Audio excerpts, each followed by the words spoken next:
തവണ ഓഷോയുടെ ഒരു പരിഹാസ രൂപേണയുള്ള കമൻറ്റിനെക്കുറിച്ച് നമ്മൾ സംസാരിച്ചു. നിങ്ങൾ അതിനെക്കുറിച്ച് ചിന്തിക്കുകയോ ധ്യാനിക്കുകയോ ചെയ്തു കാണുമെന്ന് ഞാൻ കരുതുന്നു. നമ്മൾ ആരാണെന്നും ഈ ലോകത്ത് നമ്മൾ എങ്ങനെ പെരുമാറുന്നു എന്നതിനും നേരെ പിടിച്ച ഒരു കണ്ണാടി പോലെയാണ് അത്. ഇന്ന് രാവിലെ ഒരാളുമായി ഞാൻ നടത്തിയ രസകരമായ ഒരു ചർച്ചയെക്കുറിച്ച് സംസാരിക്കാൻ ഞാൻ ആഗ്രഹിക്കുന്നു. ഈ ചോദ്യം ശരിക്കും ചിന്തിക്കേണ്ട ഒന്നാണ്. ഓരോ തവണയും നമ്മൾ ചിന്തയ്ക്കുള്ള വിഭവങ്ങൾ പങ്കുവെക്കുന്നത് കൊണ്ട് ഈ ചോദ്യം ഞാൻ നിങ്ങളുടെ മുന്നിലേക്ക് വയ്ക്കുകയാണ്. ശാസ്ത്രങ്ങൾ അനുസരിച്ച് ലോകത്ത് പ്രധാനമായും 4 തരം ആളുകളാണ് ഉള്ളത്. എല്ലാവരെയും കൃത്യമായി ഓരോ വിഭാഗത്തിൽ മാത്രം ഉൾപ്പെടുത്താൻ കഴിയില്ല. കാരണം എല്ലാവരിലും ഇവയുടെ മിശ്രിതങ്ങൾ ഉണ്ടാകാം. ലോകത്തെ 4ആയി തരംതിരിച്ചാൽ അതിൽ ആദ്യത്തെ അല്ലെങ്കിൽ ഭൂരിഭാഗം വരുന്ന വിഭാഗം വൈകാരികമായി മോശമായവർ, അതായത് ഇമോഷണൽ ബാഡ് പീപ്പിൾ ആണ്. ഞാനിവിടെ മോശം എന്ന് ഉദ്ദേശിച്ചത് അക്ഷരാർത്ഥത്തിലുള്ള ചീത്ത എന്നല്ല, മറിച്ച് വൈകാരികമായി ഒന്നിനോടും പ്രതികരണമില്ലാത്തവർ അഥവാ ഇൻസെൻസിറ്റീവ് ആയവർ എന്നാണ്. അവർ എല്ലാത്തരം അമിത ഭോഗങ്ങളിലും മുഴുകുന്നു. പണം നൽകിയാൽ ഒരാളെ കൊല്ലാൻ പോലും അവർ മടിക്കില്ല. ലോകത്തോട് വളരെ ക്രൂരമായ മനോഭാവമുള്ളവരാണ് ഇവർ. രണ്ടാമത്തെ വിഭാഗം വൈകാരികമായി നല്ലവർ ആണ്. ഇവരുടെ എണ്ണം കുറവാണ്. ഇവർ വളരെ സെൻസിറ്റീവായവരും പ്രതിബദ്ധതയുള്ളവരുമാണ്. നല്ല മനുഷ്യരാണെങ്കിലും തീരുമാനങ്ങൾ എടുക്കുമ്പോൾ അവർ വൈകാരികമായി ചിന്തിക്കുന്നു. ചിലപ്പോൾ അവർ വളരെ പിടിവാശിക്കാരുമായിരിക്കും.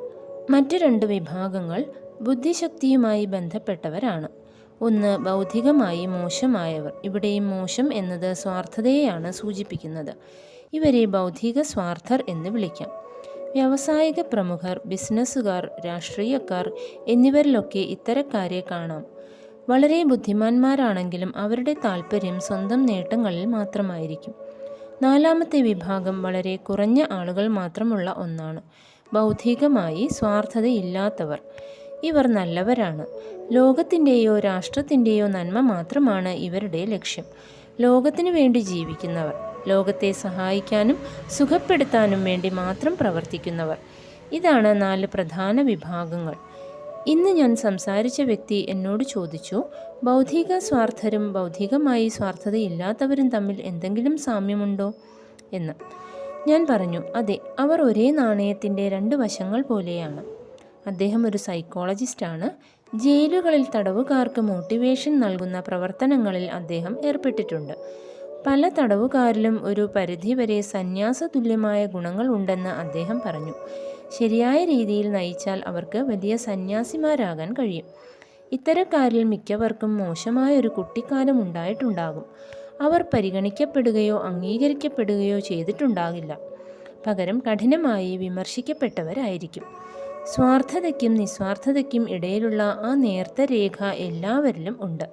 ബൗദ്ധിക സ്വാർത്ഥർക്ക് ശരിയായ മാർഗനിർദ്ദേശം ലഭിച്ചാൽ എളുപ്പത്തിൽ നിസ്വാർത്ഥരാകാൻ കഴിയും. അവർ നിസ്വാർത്ഥരാകുമ്പോൾ ലോകത്ത് വലിയ സ്വാധീനം ചെലുത്താൻ അവർക്ക് സാധിക്കും. ഭൂരിഭാഗം ആളുകളും വൈകാരിക തലത്തിൽ, അതായത് മനസ്സിൻ്റെ തലത്തിൽ പ്രവർത്തിക്കുന്നവരാണ്. ഇവരെ ബൗദ്ധികമായി സ്വാർത്ഥരായവർക്ക് എളുപ്പത്തിൽ സ്വാധീനിക്കാനോ ചൂഷണം ചെയ്യാനോ കഴിയും. എന്നാൽ നിസ്വാർത്ഥരായ ബുദ്ധിമാന്മാർ ആരെയും ചൂഷണം ചെയ്യില്ല. കാരണം അവർക്ക് ഒന്നും നേടാനില്ല. അവർ നൽകാൻ മാത്രം ആഗ്രഹിക്കുന്നവരാണ്. ഓരോ പാപിക്കും ഒരു ഭാവിയുണ്ടെന്നും ഓരോ പുണ്യവാളിനും ഒരു ഭൂതകാലം ഉണ്ടെന്നും മനസ്സിലാക്കുക. എല്ലാവരിലും ഒരു സന്യാസി ഒളിഞ്ഞിരിപ്പുണ്ട്. നിങ്ങളിൽ ഏത് ഗുണമാണോ കൂടുതൽ പ്രകടമായിരിക്കുന്നത് അതനുസരിച്ചായിരിക്കും നിങ്ങൾ അറിയപ്പെടുക. എല്ലാവരിലും ഈ ഗുണങ്ങളുടെ വിവിധ അനുപാതത്തിലുള്ള മിശ്രിതങ്ങൾ ഉണ്ടാകും. ഈ ചിന്തകൾ നിങ്ങളിലേക്ക് വിടുന്നു. ഇതിനെക്കുറിച്ച് കൂടുതൽ ചിന്തിക്കുക. ശുഭദിനം നേരുന്നു. ഞാൻ മോഹൻജി.